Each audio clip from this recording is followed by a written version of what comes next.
Os invito a una lectura en el Evangelio según Lucas, capítulo 1.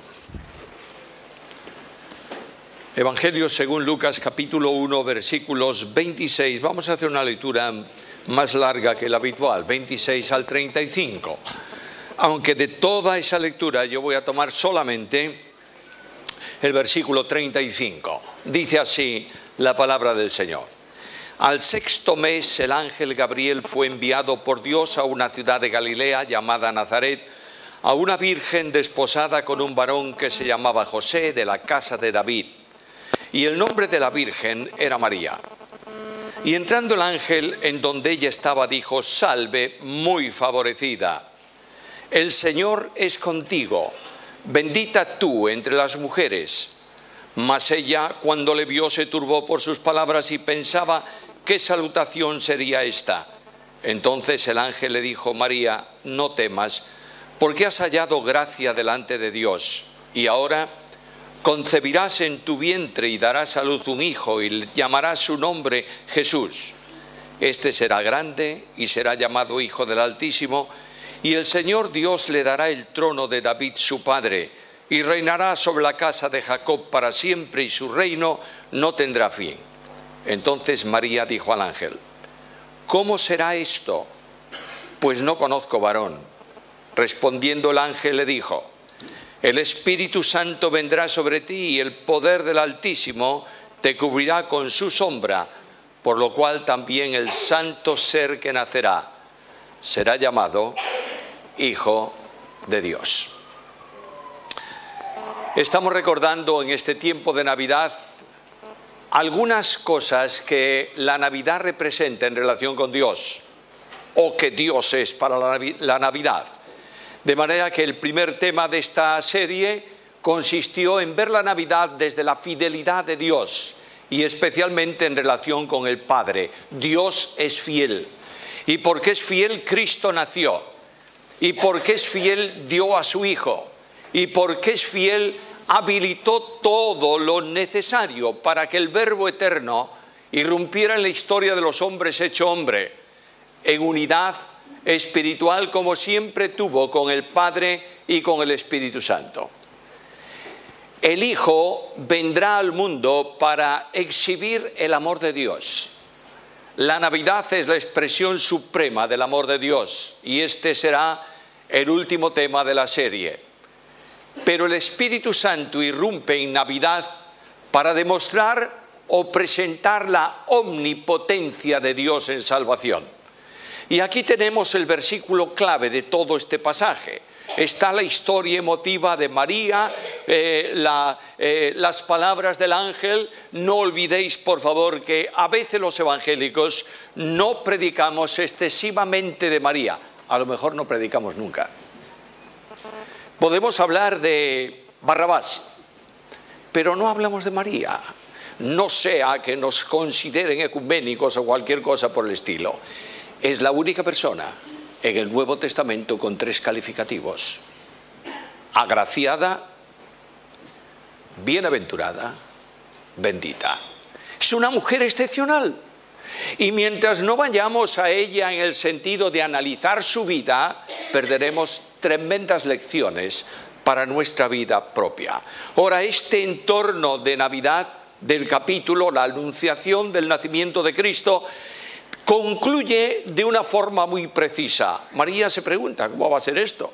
¿Cómo voy a tener yo un niño si no tengo relaciones con ningún hombre? ¿Cómo es posible? Y el ángel responde a María con estas palabras: el Espíritu Santo vendrá sobre ti, y la virtud del Altísimo, o el poder del Altísimo, te cubrirá con su sombra, hará el milagro. Por tanto, el santo ser que nacerá. Realmente santo ser es una adaptación que Reina Valera hace del texto griego. En el texto griego se lee directamente lo santo, con artículo neutro. Es decir, el que nace en Belén no es un ser santo. Un ser santo es un ángel, por ejemplo. El que nace en Belén es lo absolutamente, totalmente, infinitamente santo. Porque es Emmanuel, Dios con nosotros. Ahora, cuando me acerco al versículo, descubro que la tercera persona de la deidad actúa en la salvación del hombre. La salvación del hombre no ocurre simplemente por voluntad del Padre, sino por voluntad trinitaria. Es el Dios eterno, el soberano, el santísimo Dios que determina salvar. Y las tres personas de la deidad toman una acción directa y personal para hacer posible la salvación. El Padre, en relación con Navidad, ya que estamos con el tema, apropia cuerpo, es decir, entrega, da a su Hijo para que quede revestido de humanidad.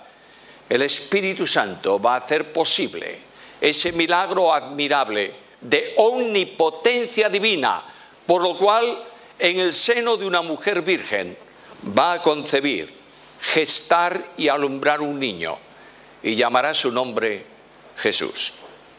Tres cosas me interesan del versículo. En primer lugar, el Espíritu Santo. ¿Quién es el Espíritu Santo? En segundo lugar, el Espíritu Santo y Jesús. Y finalmente, la necesidad nuestra en relación con el Espíritu Santo.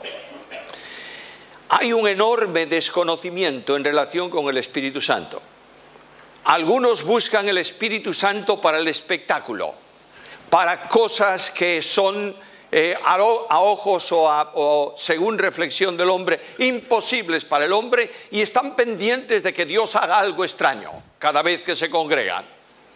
Es el Espíritu Santo considerado desde la experiencia.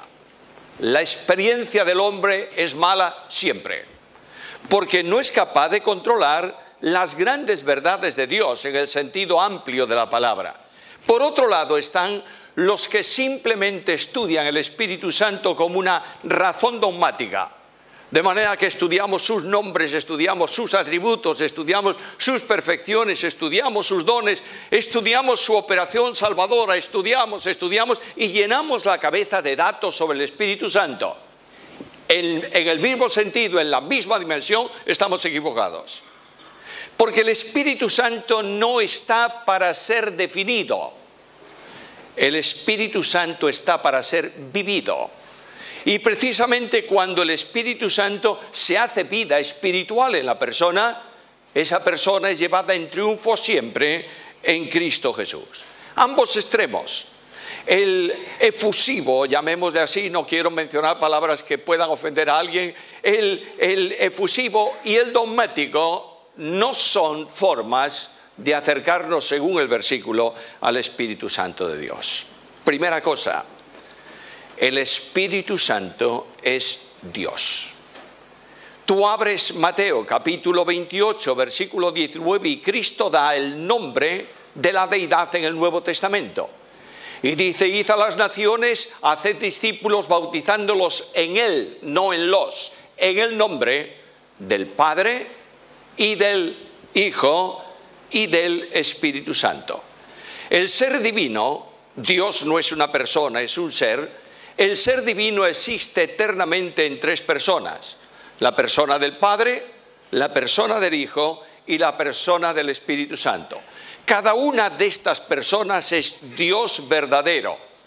Y la distinción que se aprecia entre ellas es, entre otras, la de enviar y ser enviados. De manera que tú buscas y no encontrarás ni un solo texto en la Biblia que dice que el Padre fue enviado de alguna manera o por alguna persona. Pero en cambio el Padre envía al Hijo. Y el Padre y el Hijo envían al Espíritu Santo. No significa en modo alguno que las dos personas, segunda y tercera, sean inferiores a la primera. Simplemente hay una procesión o una procedencia en la acción de las personas divinas establecida en soberanía de esta manera. Ahora, cuando el Espíritu Santo se manifiesta como Dios. Por tanto, no es un ser o una persona creada. Es eterno. Vive en la unidad trina, eternamente, sin principio y sin fin. El Espíritu Santo además es una persona. Yo voy corriendo por aquí porque no quiero extenderme demasiado hoy. Tenemos algo especial al final. Es una persona. E investigo en la Biblia. La persona es alguien que puede hacer acciones que puede realizar cosas, que puede expresar su personalidad, que puede manifestar sus sentimientos. Y voy al Espíritu Santo y descubro que el Espíritu es una persona porque es capaz de revelar y de investigar. Y la revelación e investigación del Espíritu Santo de Dios no tiene que ver con asuntos grandes e importantes del universo, tiene que ver con la intimidad de Dios. Es el Espíritu Santo el que en la intimidad divina expresa y manifiesta las personas divinas en la plenitud de su grandeza y de su gloria. El Espíritu Santo como persona tiene que tener atributos personales. Y yo menciono dos solos, hay muchos más, pero no quiero ocupar excesivo tiempo esta mañana hablando de algo que muchos o casi todos o todos sabemos bien. Por ejemplo, el Espíritu Santo tiene intelecto. Por cuanto puede razonar, puede investigar, puede convencer. El Espíritu Santo tiene sensibilidad. No hay nada más elocuente que las palabras de Pablo: no contristéis al Espíritu. Por tanto, el Espíritu Santo es Dios, el Espíritu Santo es una persona y a esta persona se le atribuyen también obras personales. Qué admirable es acercarnos a las obras personales del Espíritu Santo. Hay muchísimas, pero la Biblia dice que el Espíritu Santo oye, que el Espíritu Santo escudriña, que el Espíritu Santo habla, el Espíritu Santo enseña, el Espíritu Santo juzga, el Espíritu Santo convence de pecado, el Espíritu Santo ejerce voluntad, el Espíritu Santo elige y envía, el Espíritu Santo guía, el Espíritu Santo intercede. Podría seguir, es suficiente, son obras personales. Ahora observa esto, si el Espíritu Santo es una persona y tiene obras personales y está en el seno de la Trinidad, el Espíritu Santo es Dios y manifiesta las perfecciones propias de Dios, especialmente en aquellos atributos que son incomunicables a los hombres. Por ejemplo, ¿el Espíritu Santo es omnipotente? Sí. ¿Tú puedes ser omnipotente? No. ¿El Espíritu Santo es omnipresente? ¿Tú puedes ser omnipresente? Es una de las cosas que yo quisiera muchas veces, pero es imposible. No puede ser omnipresente, porque esas son perfecciones incomunicables. Pero el creyente siente amor en su corazón o no. Y no es el amor suyo es una miseria. Es el amor de Dios en él. Y el amor de Dios se derrama en el corazón cristiano por el Espíritu Santo que nos fue dado. Si el Espíritu Santo personifica, personaliza la relación de amor entre el Padre y el Hijo, no puede estar en nosotros sin comunicar amor. Y cuando tú vives en el poder del Espíritu, cuando tú vives en dependencia del Espíritu, cuando el Espíritu Santo de Dios controla tu vida, no puedes dejar de amar. Y el Espíritu Santo reproduce a Cristo en tu vida, en la vida del creyente, porque el programa de Dios, el proyecto de Dios, el propósito de Dios es que seamos hechos conformes a la imagen de su Hijo. Y Cristo dice que nos conocerá el mundo, no por lo que predicamos, ni por cómo practicamos el culto, ni por la dogmática que creemos, aunque es importante sin duda ninguna. El mundo conocerá a los creyentes porque se aman. Y cuando un creyente es incapaz de amar a su hermano, tiene que preguntarse si ha nacido de nuevo. Porque el que nació de nuevo vive a Cristo y tiene a Cristo. Y Dios se manifiesta en el amor de Cristo. Ahora, el Espíritu Santo, si tiene atributos divinos, tiene que tener obras admirables que solo Dios puede hacer. Y abro la Biblia. Y empiezo en el capítulo 1 del libro de Génesis, en el versículo 2, y dice que el Espíritu de Dios se movía sobre la faz de las aguas. De manera que ahí está un capítulo trinitario a la luz del Nuevo Testamento. El Padre diseña la creación, el Hijo como verbo da la orden ejecutoria sea, y el Espíritu Santo, que conoce la intimidad de Dios, lleva a cabo el proyecto divino en perfección absoluta. Se le atribuyen al Espíritu Santo obras específicas de sus manos. Y dice que Él sembró las estrellas en los cielos y creó la serpiente tortuosa. Quiere decir que algunas constelaciones se le atribuyen de forma muy directa a la acción personal del Espíritu Santo. Pero además hay algo más. Voy al Salmo 104 y leo que Dios quita el hálito, el aliento de los animales. ¿Y qué pasa? Bueno, se mueren. ¿Y qué dice el salmista? Envías tu espíritu y renuevas la faz de la tierra. Luego la vida biológica del planeta Tierra está en manos del Espíritu Santo de Dios. ¿Algo más? Oh, ¿cuántas horas? Una sola. Y paso al punto siguiente. Porque toda la Escritura es inspirada por Dios. ¿Quién inspira la Biblia? El Espíritu Santo. Porque ninguna profecía fue traída por voluntad humana, sino que los santos hombres de Dios hablaron siendo inspirados por el Espíritu Santo.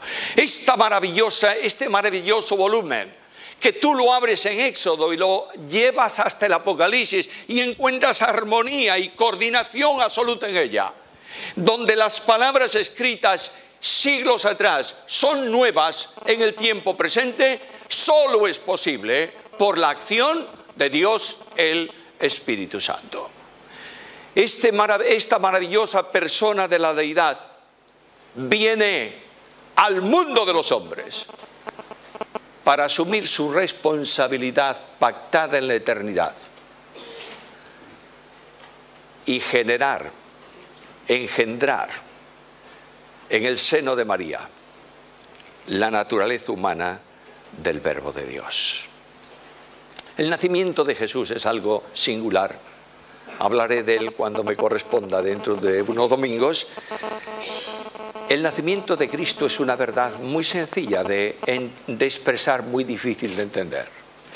Uno de la Trinidad entró en la familia de los hombres, como los demás hombres, por concepción y alumbramiento, desde el seno materno de una mujer de la raza humana. Y es de esta mujer de donde toma todas las características propias para hacerse hombre, pero no deja de ser el unigénito del Padre. Y aquí llegamos a un misterio tremendo. Fue engendrado como hombre, pero no podría involucrarse con Dios en la dimensión de su omnipotencia si no fuese en una relación divina, hijo eterno del Padre. Y sin haberse engendrado en el seno materno de una mujer, no podría vincularse realmente con los hombres. Porque la Biblia dice que el Verbo fue hecho carne y habitó entre nosotros. Ahora, la concepción virginal de Cristo, y esto es una verdad dogmática, usamos poco esa palabra. Cristo fue concebido virginalmente, en el sentido de que María era virgen. Cuando Dios, actuando en su seno, produjo el gran milagro de la concepción de la humanidad, de la naturaleza humana del Hijo de Dios. Esta verdad expresada en este versículo fue comunicada también a José. Bueno, imagínate José, menudo problema para José. Está desposado con ella, no se habían casado, y resulta que le dicen, ¿sabes? Estoy esperando un hijo. Y nosotros decimos, ¿qué haría José? Yo creo que José pasó, hasta que le habló el ángel, el tiempo más angustioso de su existencia. Pero el ángel se revela a José y le dice, lo que está concebido en María, ¿es obra de quién? Del Espíritu Santo. Y las tres personas divinas en esto funcionan, actúan en la encarnación. Porque es el primer aspecto humano de la salvación de Dios. La salvación, dije antes, es un plan definidamente eterno, en el que Dios interviene, Dios determina y Dios prepara. Y cada una de las personas divinas toman parte en una responsabilidad. El Padre envía al Hijo, entrega al Hijo, el Hijo, segunda persona, viene para hacerse hombre, el Espíritu Santo hace el milagro de la encarnación. Ahora, el proceso del nacimiento de Jesús sigue la misma línea que sigue el proceso de nacimiento de un hombre. Primeramente, concepción. Y la concepción es un milagro de Dios. Nadie puede imaginarse un milagro de esta forma. Dios toca en la naturaleza de una mujer y hace que quede encinta.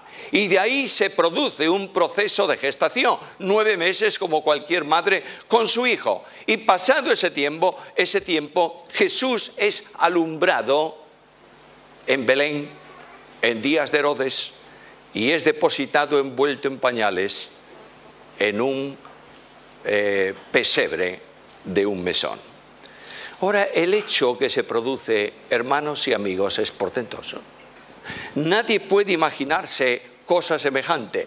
Dios entre los hombres. El santuario de Dios en la antigua dispensación estaba en medio de la nación de Israel, en medio del pueblo. Pero nadie podía entrar en el santuario, salvo los sacerdotes. Y de pronto el Dios que se mantiene distante en el Antiguo Testamento a causa de su gloria y de nuestro pecado, viene a la proximidad en el Nuevo sin cambiar en nada lo que Él es. A veces pensamos que en el Antiguo Testamento está el Dios tirano, despótico, que está buscando. No, el Dios de la Biblia es amor. Es gracia y es misericordia, pero los elementos van variando y el Dios eterno, infinito, creador del cielo y de la tierra, se sienta al borde de un pozo pidiendo agua a una mujer. ¿Lo entiendes? Yo no. Pero es el gran milagro de la Navidad. Y de pronto ahí en Belén nace una persona divino-humana, es decir, una persona divina que sustenta dos naturalezas. La naturaleza divina que le corresponde eternamente porque es Dios, y la naturaleza humana asumida en el tiempo de los hombres. Yo quiero que te fijes un poco en esto. A veces nos preguntamos, ¿pudo haber pecado Jesús? La respuesta bíblica inmediata es no. ¿Por qué? No es un hombre. ¿No tiene los mismos elementos del hombre, un cuerpo humano, un alma humana, un espíritu humano? ¿Sí o no? Sí lo tiene. Aunque la Biblia nunca dice que es igual a los hombres. La Biblia dice que fue hecho semejante a los hombres. ¿Hay alguna distinción? La primera distinción es que este verbo eterno de Dios es santísimo porque es la naturaleza humana de la persona divina. ¿Me estáis siguiendo? Es complejo, pero tenemos que habituarnos a esto. Cualquier cosa que la naturaleza humana de Jesucristo hubiera hecho, la responsabilidad de la acción corresponde a la persona en que subsiste. Por tanto, si yo digo que Cristo puede pecar, tengo que decir que la segunda persona de la deidad puede pecar. ¿Es posible? No. Entonces alguien me va a decir esta mañana, entonces las tentaciones de Cristo han sido una farsa. No, señor. ¿Es un hombre o no es un hombre? Y Satanás ha dicho a lo largo de la historia que no hay ningún hombre que pueda resistir su tentación y no caer nunca. Y Dios dice a Satanás, ahí tienes el hombre, tiéntale. Pero indudablemente el poder de Cristo, su persona divina, su concepción de la Biblia, la plenitud del Espíritu hace que Cristo como hombre sea ejemplo para ti y para mí de que no hay razón ninguna para que un cristiano caiga en la tentación. ¿Caemos o no? Claro que sí, naturalmente que sí. Pero lamentablemente caemos en la tentación cuando la persona divina de Jesucristo no está residiendo en poder en nuestra vida y el Espíritu Santo no controla nuestra existencia. Ahora, el nacimiento de Jesús es una manifestación de ¿qué? De la omnipotencia de Dios. El Espíritu Santo está presente en la vida de Jesús. No te quedes con el portal de Belén. No te quedes con la canción de los ángeles, que no sé si los ángeles cantan o no. No te quedes tampoco con los pastores que vienen para adorar al niño. No es verdad, no, la Biblia no dice que vinieron a adorarle. Vinieron a ver si era verdad aquello que habían oído. Ah, es que fueron los primeros. No, los primeros que adoraron a Jesús fueron gentiles. Los magos de Oriente. Pero esos pastores vienen y qué bonita noche, qué hermoso todo. Y claro, y en nuestra ciudad, qué fantásticas las luces. Hasta un barco de turismo queda unas cuantas horas más en el puerto para ver las luces de la ciudad. Bueno, está bien. A quien le guste, le gustan, a quien no le guste, pues no le gustan. Pero lo que sí tengo yo claro es que no te cubra eso la Navidad. No te nuble de la razón de la Navidad. La Navidad es el comienzo de una acción divina por la cual un hombre, Jesús de Nazaret, el Hijo de Dios manifestado en carne, adapta su situación para poder morir en una cruz. Y la Navidad comienza en un pesebre, pero se extiende definitivamente hasta la eternidad. Y Cristo Jesús, con el Espíritu Santo, o el Espíritu Santo está presente en toda la vida de Jesús. En su humanidad, Cristo tuvo siempre la plenitud del Espíritu. La Biblia dice que no le fue dado el Espíritu por medida. Y cuando va a comenzar el ministerio, antes de comenzarlo, es llevado por el Espíritu ¿a dónde? Al desierto, para ser tentado por el diablo. Y cuando termina la tentación y viene para iniciar el ministerio de predicación, dice que Jesús, lleno del Espíritu Santo, comenzó a predicar. En su ministerio, Cristo estuvo siempre en comunión vinculante con el Espíritu Santo de Dios. Ahora bien, los milagros mesiánicos los hace Jesús, ¿por qué? Por el poder del Espíritu. De modo que cuando echa fuera un demonio, señal mesiánica, le dice a los judíos: si yo echo fuera a los demonios por el Espíritu Santo, el reino ha llegado a vosotros. Claro, Cristo hizo otros milagros, de todos los que hizo, algunos directamente por su persona divina. Cuando está en el barco y dice: al mar calla y al viento enmudece, no es señal mesiánica, es simplemente una manifestación de la omnipotencia de Dios, de manera que los discípulos dicen: ¿quién es este hombre que aun el viento y el mar le obedecen? Ahora, Cristo Jesús no disminuye en eso ni un ápice de su deidad, porque es el único que tiene el nombre que es sobre todo nombre, para que en el nombre de Jesús se doble toda rodilla de los que están en el cielo y en la tierra y debajo de la tierra, y toda lengua confiese que Jesús es el Señor, para la gloria de Dios. Y llega la Navidad al momento de la muerte de Cristo. Y en ese momento en que el Cordero de Dios es clavado en una cruz, la carta a los Hebreos, capítulo 9, versículo 14, me dice que Él se ofreció por el Espíritu eterno al Padre. Y ahora ya murió Jesús y ya fue sepultado Jesús. ¿Y quién lo resucita? El Padre. Pero el Padre lo hace vinculado con el Espíritu Santo, de modo que Pablo dice que aquel que resucitó de los muertos a Jesús, por su Espíritu o con su Espíritu, también os resucita a vosotros. Y la intervención del Hijo de Dios es una de las manifestaciones también dentro de la resurrección, porque la resurrección de Cristo obedece a la salvación. Quiero decirte algo: si Cristo no resucitase, nuestra fe es vana. Estaríamos creyendo o confiando en un muerto, pero Cristo resucitó. Ahora termino este punto. El Espíritu Santo es elemento, es persona divina, actuación infinita de Dios, imprescindible para la salvación. Jesús el Señor viene a morir por los hombres, pero Cristo dijo en su ministerio: no queréis creer en mí, porque el hombre es rebelde. Pero el Espíritu Santo convence al mundo ¿de qué? De pecado, de justicia, de juicio. Escúchame, por favor. Nadie clama por salvación por saberse perdido. Solo clama por salvación el que se siente perdido.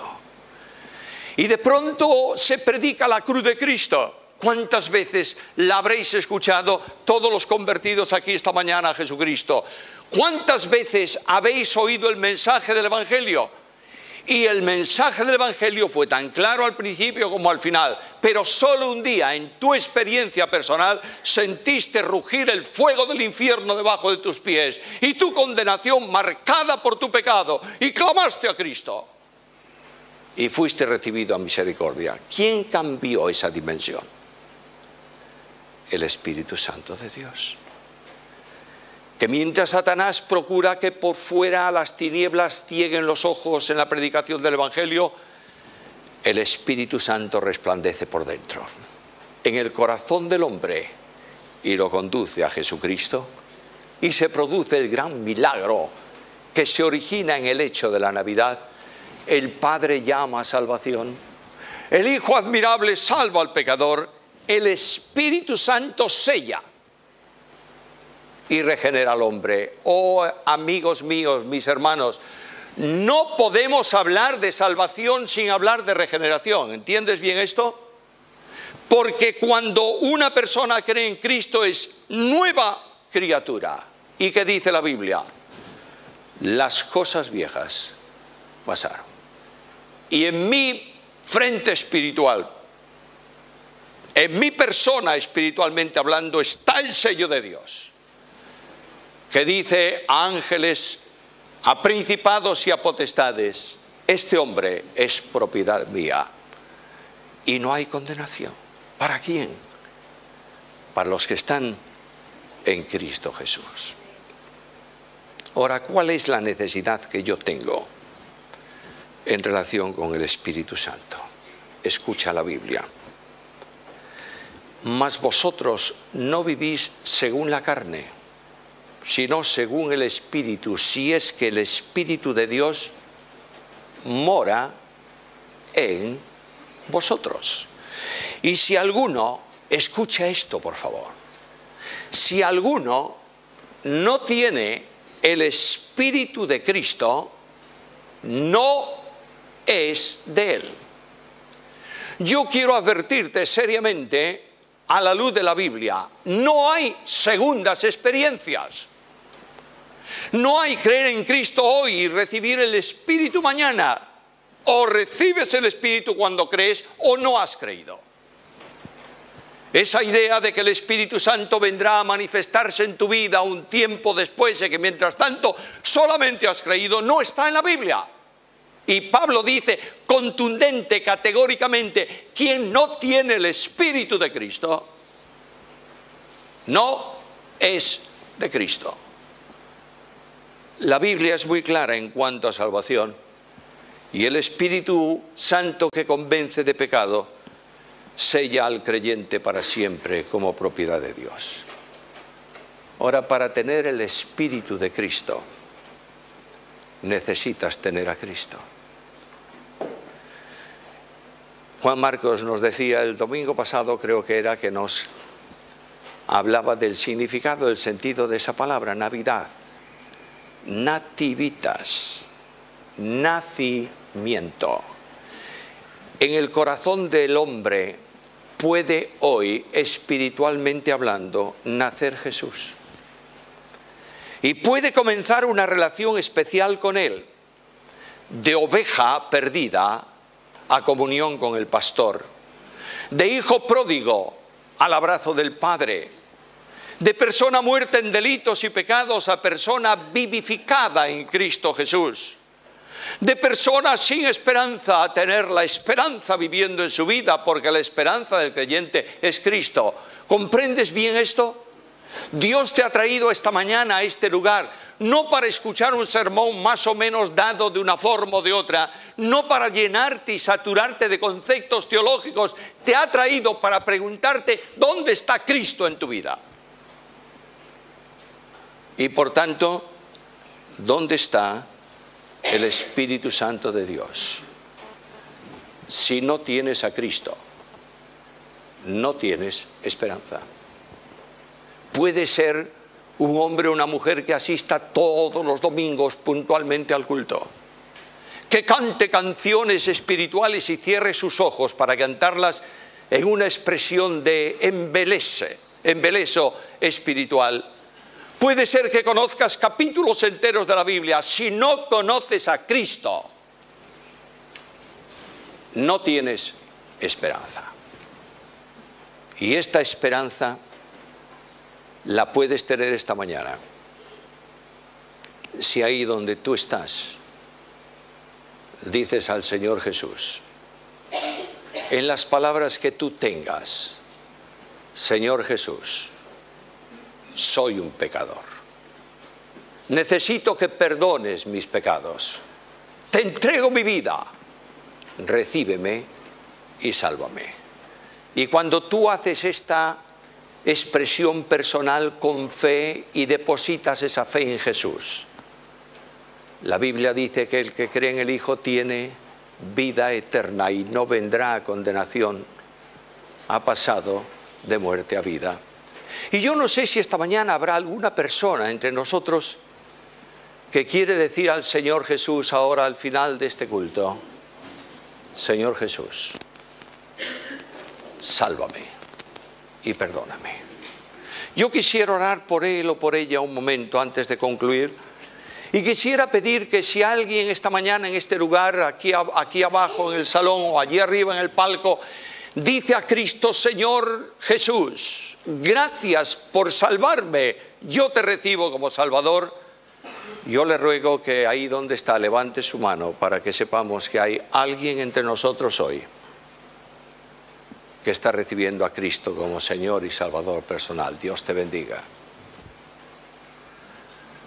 ¿Quién más quiere decir al Señor esta mañana, Señor Jesús, yo te recibo como mi Salvador personal? ¿Hay alguien más?